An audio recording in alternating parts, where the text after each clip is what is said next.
नमस्कार दोस्तों, स्वागत है आपका स्टडी फॉर सिविल सर्विसेज में। वीडियो को पूरा देखिए। कोई भी आपका फीडबैक है, कोई सजेशन है, तुरंत वीडियो में कमेंट करके जरूर बताइए। अच्छा लगे तो वीडियो लाइक जरूर कर लीजिए और ऐसे वीडियो लगातार फ्री में पाने के लिए चैनल को तुरंत सब्सक्राइब कर लीजिए और बेल आइकन को जरूर टैप कर लीजिए ताकि आगे भी सारे वीडियो आपको मिलते रहे। यूट्यूब में फॉलो करते हैं तो प्लीज ये वाला फ्री टेलीग्राम चैनल जरूर ज्वाइन कर लीजिएगा। सारे नोटिफिकेशन, सारे अपडेट यहीं पे आते हैं, ध्यान रखिएगा। स्टडी फॉर सिविल सर्विसेज का कोई भी पेड ग्रुप अगर आपको ज्वाइन करना है तो सिर्फ 85648805309660897806089452386455 यही नंबर है हमारे, सिर्फ जहां पे कॉल या व्हाट्सएप कर सकते हैं।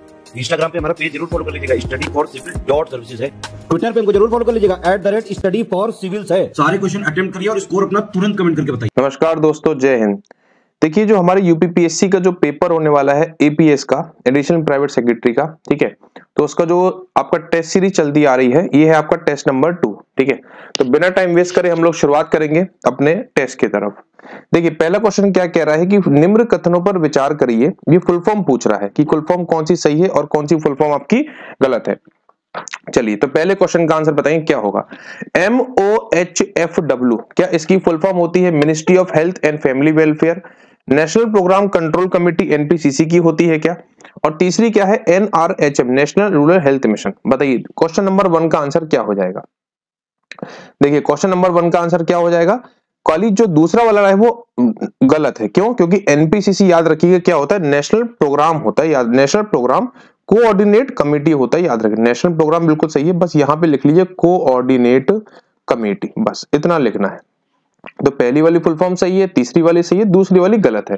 तो ओनली कौन सा हो जाएगा, दूसरा आपका क्या हो जाएगा, गलत हो जाएगा। चलिए अगले क्वेश्चन की तरफ चलते हैं हम लोग। निम्न विकल्पों में से वही फुल फॉर्म पूछ रहा है, क्या NPCC की NPPC ही national programme for prevention of control of fluorosis होता है।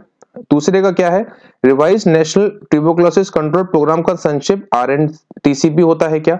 और NUHM अभी ऊपर वाली रूरल हेल्थ मिशन थी, ये कौन सा है, urban health mission, national urban health mission, urban health mission. बताइए क्वेश्चन नंबर 2 का आंसर क्या हो जाएगा। तो देखिए क्वेश्चन नंबर 2 का आंसर क्या हो जाएगा, तीनों क्या हो जाएंगे आपके, सत्य हो जाएंगे। क्वेश्चन नंबर 3 क्या कह रहा है, CRRI कहां स्थित है। CRRI मतलब क्या होता है आपका, CRRI आपको पता है, central rice research institute. Question number 3 का आंसर बताएंगे ये कहां पे है। तो आपका ये कहां पे है, आपका कटक में है, central rice research institute.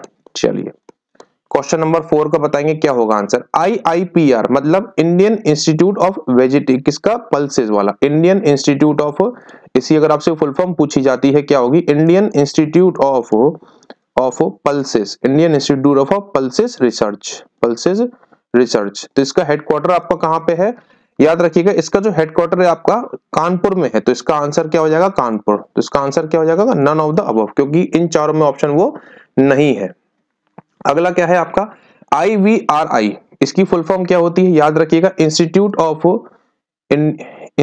Of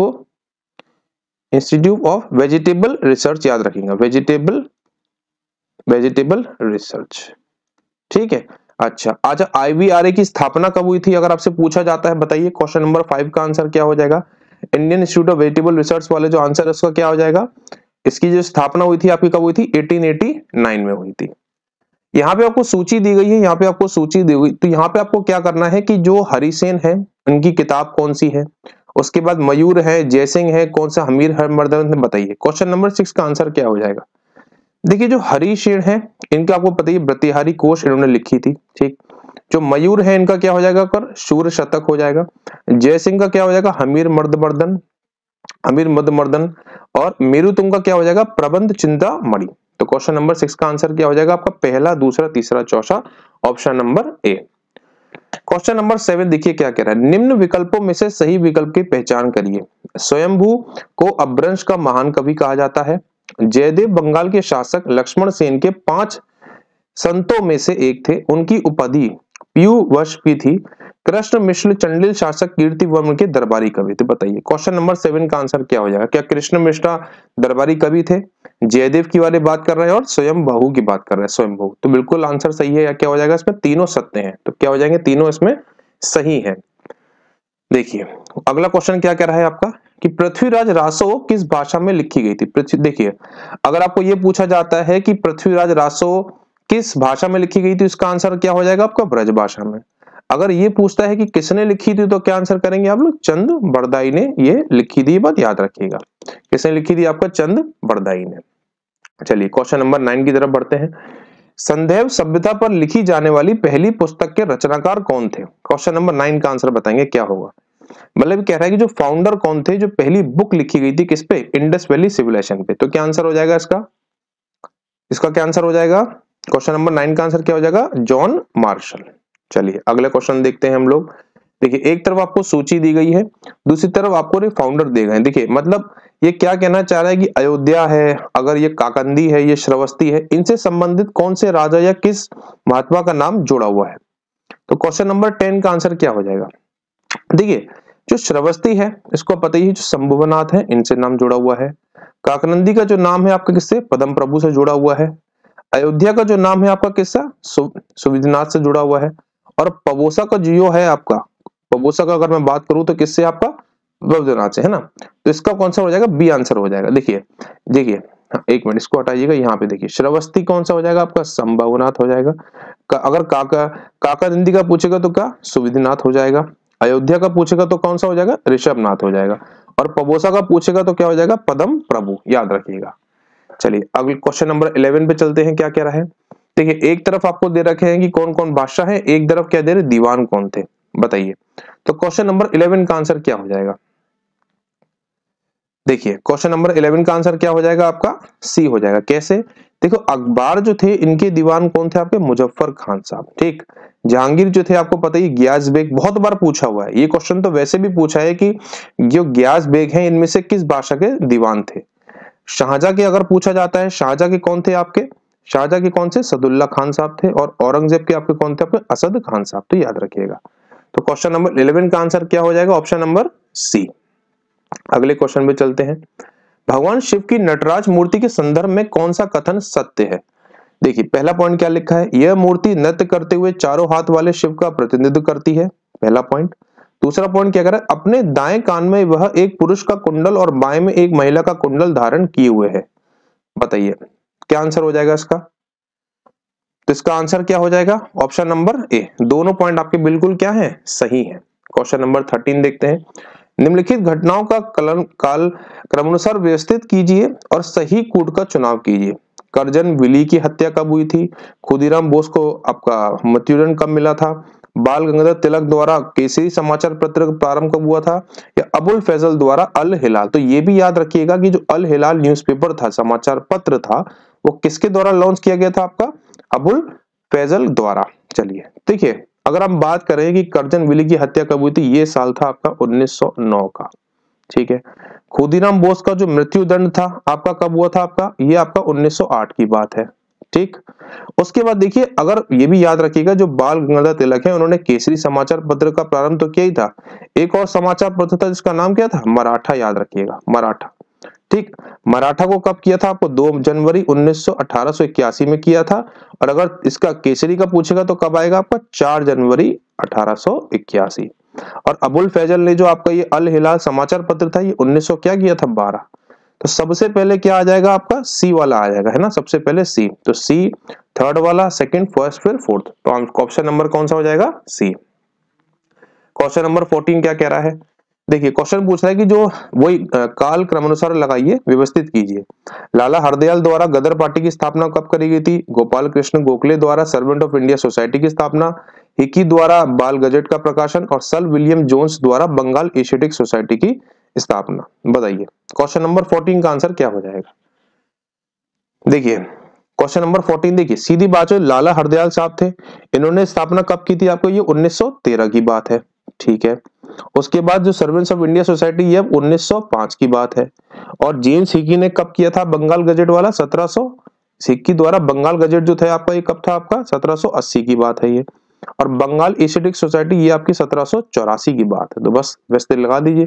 तीसरा आएगा सबसे पहले, तीसरा आंसर हो जाएगा ऑप्शन नंबर आपका सी आंसर हो जाएगा, ठीक है ना। 1916, हाँ बी आंसर हो जाएगा इसका। सबसे पहले आपका देखिए 1780 में हिकी द्वारा बंगाल गजेट का प्रकाशन, फिर आपका 1784, फिर 1905 और 1916, ठीक है। हाँ चलिए, हाँ 1913 होगा, हाँ 1913 में। चलिए अगले क्वेश्चन पे चलते हैं। क्वेश्चन नंबर 15 का आंसर बताएंगे। कह रहा है कि ब्रिटिश उपनिषेधवाद के विरुद्ध भोजपुरी में लोकप्रिय कविता फिरंगियां लिखने वाले कवि का नाम क्या था? बहुत ही इंपॉर्टेंट क्वेश्चन है, बहुत बार पूछा भी गया है। बताइए इसका आंसर क्या हो जाएगा। फिरंगियां क्या किसने लिखी थी? आपकी मनोरंजन प्रसाद सिंह ने। फोर्ट विलियम कॉलेज के बारे में कुछ कथन दे रखे हैं, बताइए कौन सा सही है कौन सा गलत है। पहला कथन कह रहा है कि इसकी स्थापना 10 जून 1800 कलकत्ता के फोर्ट विलियम कॉम्प्लेक्स में हुई थी। इसकी स्थापना का मुख्य उद्देश्य अधिकारियों को भारतीय भाषाओं में शिक्षित करना था। बताइए क्वेश्चन नंबर 16 का आंसर क्या हो जाएगा। देखिए ये बात तो बिल्कुल सही है, तो केवल 2, पर इसकी जो स्थापना हुई थी 10 जून को ना करके याद रखिएगा, 10 को कब हुई थी? 10 जुलाई को इसकी स्थापना हुई थी, याद रखिएगा। चलिए अगले क्वेश्चन देखते हैं। Question number 17। देखिए आपको मैच द कॉलम करने हैं वही सूची के संग। जैसे विटामिन B3 है उसका नाम क्या है, विटामिन B5 का नाम क्या है, विटामिन B7 और B9 का बताइए। क्वेश्चन नंबर 17 का आंसर क्या हो जाएगा। देखिए जहां तक है B3 का जो नाम है वो क्या हो जाता है आपका? निकोटिक एसिड हो जाता है, ठीक है। अच्छा B5 का क्या नाम हो जाए? पेंथेनोइक एसिड हो जाता है। विटामिन B7 का बायोइन हो जाता है। B9 का क्या होता है? फोलिक एसिड हो जाता है। तो इसको थोड़ा इंपॉर्टेंट कर लीजिएगा, बता दूं मैं। चलिए क्वेश्चन नंबर 17 का आंसर क्या हो जाएगा आपका? पहले का है 2, तो ये हो जाएगा question number option number C. अगला क्वेश्चन अगर मैं देखूं तो क्या है? Question number 18। देखिए वर्धनता रोग को डाल्टनिज्म भी कहते हैं, जिसको डाल्टनिज्म कहते हैं। इसमें पीड़ित व्यक्ति हरे और लाल रंग के भेद नहीं कर पाता है। यह एक अब्रल एक्स सलन रोग है। यह रोग प्राय पुरुषों में पाया जाता है और स्त्रियां इसकी वाहक होती हैं। स्त्रियां कैरियर हो जाता है वुमेन में, ठीक है। क्वेश्चन नंबर 18 का आंसर बताएंगे क्या होगा। तो इनमें से तीनों कथन क्या है आपके? सही हैं। इसका आंसर क्या हो जाएगा? कोई भी कथन गलत नहीं है। निम्न कथनों में से सही विकल्प की पहचान करिए। क्वेश्चन नंबर 19 का आंसर क्या होगा। देखिए कह रहा है हैजा रोग विब्रिया कोलेरा नामक विषाणु से होता है। एथलीट फुट रोग एपिडोफोर्मिफोटोन फ्लोकुलिज्म नामक कवक के द्वारा होता है। और जो BCG का टीका होता है अधिकतम 12 माह तक ही लगाया जा सकता है। क्वेश्चन नंबर 19 का आंसर बताएंगे क्या होगा। देखिए एक बात याद रखिएगा, अगर 19 की बात करें, देखिए विषाणु का मतलब क्या होता है? वायरस। पर हैजा रोग जो है क्या है? एक बैक्टीरिया है। क्या है? बैक्टीरिया है, वायरस नहीं है। मतलब क्या है? ये जीवाणु है। क्या है? ये जीवाणु है, ये बात याद रखिएगा। ऐसे ही कांस्टेंट स्टेटमेंट कंक्लूजन वाले सवाल आते हैं। चलिए तो कौन सा हो जाएगा? क्वेश्चन नंबर 19 का आंसर क्या हो जाएगा आपका? सी हो जाएगा, क्योंकि एक इसमें क्या है? असत्य है। निम्न कथन पर विचार कीजिए, सही विकल्प की पहचान करिए। कह रहा है कि जो मानव शरीर होता है, क्वेश्चन नंबर 20, मानव शरीर में यकृत शिरा की एक मात्रा ऐसी शिरा है जिसमें यूरिया की मात्रा अधिकतम होती है। प्रवृत्ति क्रिया स्पाइनल कॉर्ड द्वारा नियंत्रित होता है, रिफ्लेक्स एक्शन जिसको हम कहते हैं। आंख द्वारा करने वाला व्यक्ति वास्तव में जो आंख दान जब करते हैं तो कॉर्निया दान करते हैं। बिल्कुल बात सही है। तो इसका आंसर क्या हो जाएगा क्वेश्चन नंबर 20 का? तीनों कथन क्या है? बिल्कुल आपके सत्य है। क्वेश्चन नंबर 11 का आंसर क्या होगा। देखिए कह रहा है कि जो नेत्र विज्ञान है उसको हम क्या कहते हैं? ऑप्थेल्मोलॉजी कहलाते हैं। EOG जो होता है परीक्षण का संबंध आंख से है और ECG का हृदय से है। बात सही है। बेंजीन का जो सूत्र है क्या है आपका? BC6H6 है। तो क्या है, कौन सा ऑप्शन हो जाएगा? इसमें आंसर क्या हो जाएगा? तीनों क्या है इसके? सत्य है। DDT एक जैविक अपघटनीय प्रदूषक है जिसको हम बायोडिग्रेडेबल पॉल्यूटेंट कहते हैं। रेफ्रिजरेटर में फल सब्जियां आदि इसलिए सुरक्षित रहती हैं क्योंकि निम्न ताप जो कि रेफ्रिजरेटर उपलब्ध करता है पर जीवाणु नष्ट हो जाता है। फेफड़ों में जो गैसीय विनिमय स्तर है आपका कौन सा है? इसको एलिवियोली कहा जाता है। बताइए क्वेश्चन नंबर 22 का आंसर क्या हो जाएगा। DDT बिल्कुल ठीक है। केवल रेफ्रिजरेटर में क्या हो जाता है? यही बात ठीक है आपका। हाँ तो क्वेश्चन नंबर 22 का आंसर क्या हो जाएगा? केवल, मतलब तीनों क्या है बिल्कुल आपके? तीसरा जो है आपका सत्य है। देखिए याद रखिएगा जो DDT है एक जैविक नहीं है, नॉन बायोडिग्रेडेबल प्लांट है, याद रखिएगा।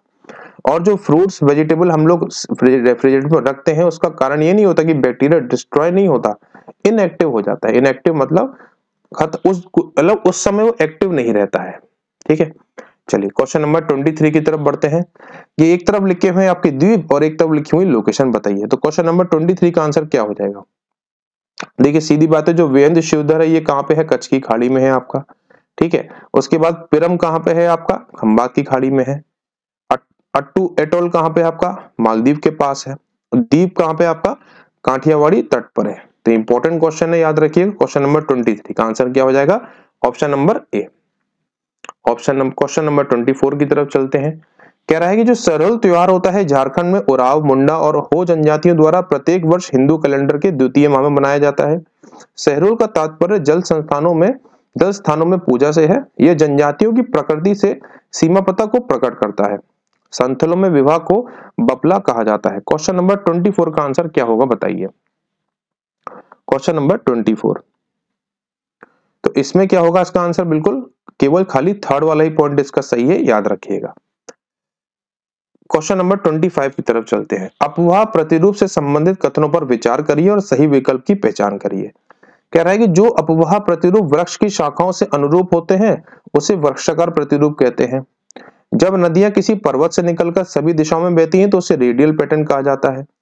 और अगला पॉइंट क्या कह रहा है आपका, जब मुख्य नदी एक दूसरे के समांतर बहती है तो सहायक नदी समकोण का आकार, समकोण मतलब राइट एंगल पे मीट करती है। जैसे अगर सहायक नदी निकल रही है और ये सहायक नदी है, मीन ये यहाँ राइट एंगल पे मीट करती है। तो क्वेश्चन नंबर 25 का आंसर क्या हो जाएगा, तीनों कथन आपके क्या हैं, तीनों कथन आपके क्या हैं, सही है। चलिए क्वेश्चन नंबर 26 को देखते हैं अब हम।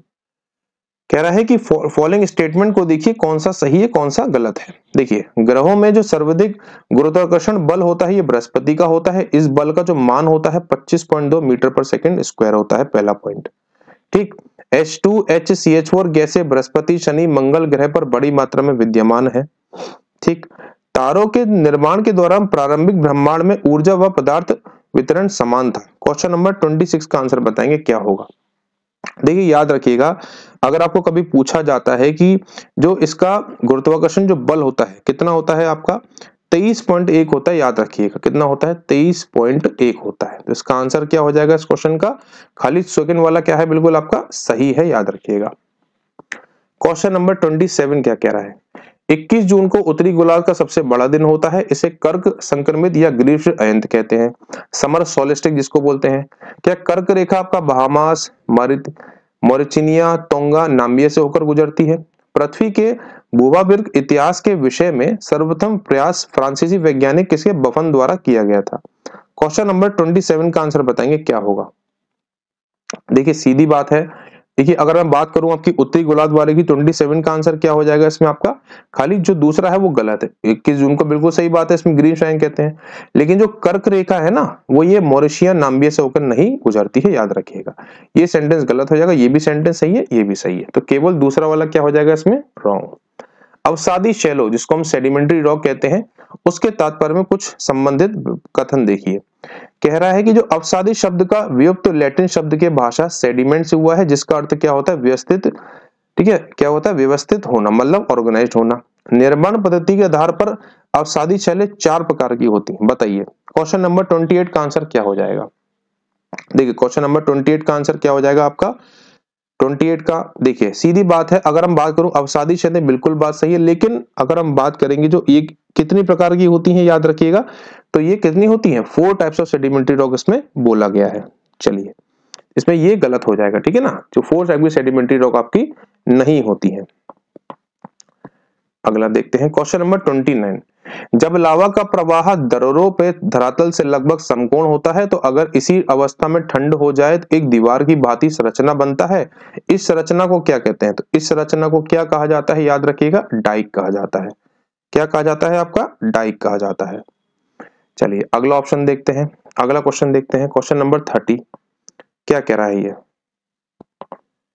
देखिए क्वेश्चन नंबर 30 क्या कह रहा है आपका, कह रहा है कि एक तरफ आपकी दर्रा है, एक तरफ क्या अवस्थिति है, कौन सी अवस्थिति में ये प्रेजेंट है। क्वेश्चन नंबर 30 का आंसर बताएंगे क्या होगा। जो देवसा है आपका, ये कहां पे है आपका, आई थिंक ये हिमाचल प्रदेश में है। ठीक, और आपका ये खुरन खरेब कहां पे है आपका, ये लद्दाख में है। मुलिंगला दर्रा कहां पे, उत्तराखंड में है। और पेंसो का दर्रा कहां पे, अरुणाचल प्रदेश में। तो क्या आंसर हो जाएगा इसका, ए आंसर हो जाएगा। चलिए भारतीय संविधान में अगर मैं बात करूं, प्रस्तावना में कितने प्रकार के न्याय के उल्लेख हैं, कितनी टाइप के आपके प्रियम्बल, मतलब कितनी टाइप जस्टिस आर मेंशन है, मतलब social justice, economic justice, political justice, कितने टाइप के हैं। तो याद रखिएगा अगर आपसे कभी पूछा जाता है तो इसका आंसर कितना हो जाएगा, क्वेश्चन नंबर 31 का आंसर कितना हो जाएगा, बी। ठीक है ना, सोशल, इकोनॉमिक और पॉलिटिकल जस्टिस।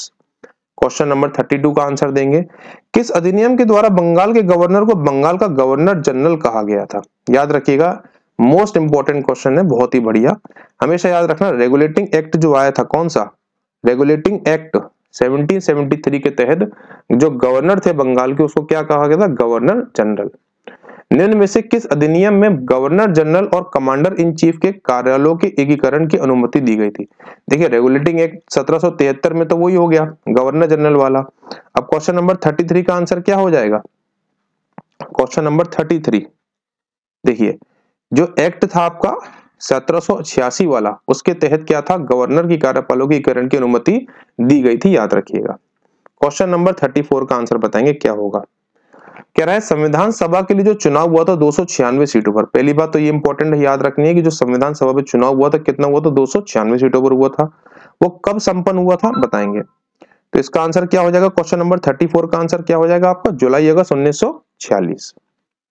अगला क्वेश्चन देखेंगे, निम्न कूट पर विचार करें और सही विकल्प चयन करें। क्वेश्चन नंबर 35 का आंसर क्या होगा? देखिए संविधान सभा 22 जुलाई को 1947 को राष्ट्रीय ध्वज को अपनाया था।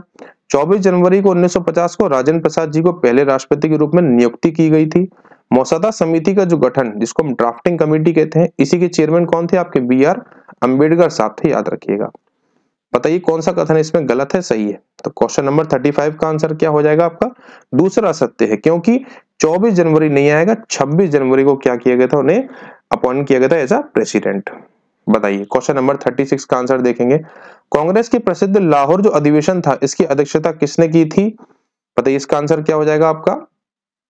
जवाहरलाल नेहरू साहब ने। चलिए क्वेश्चन नंबर 37 देखते हैं। एक तरफ आपको सूची दी गई है, एक तरफ आपको केस के ईयर दिए गए कि जो AK गोपालनाथ केस कब आया था।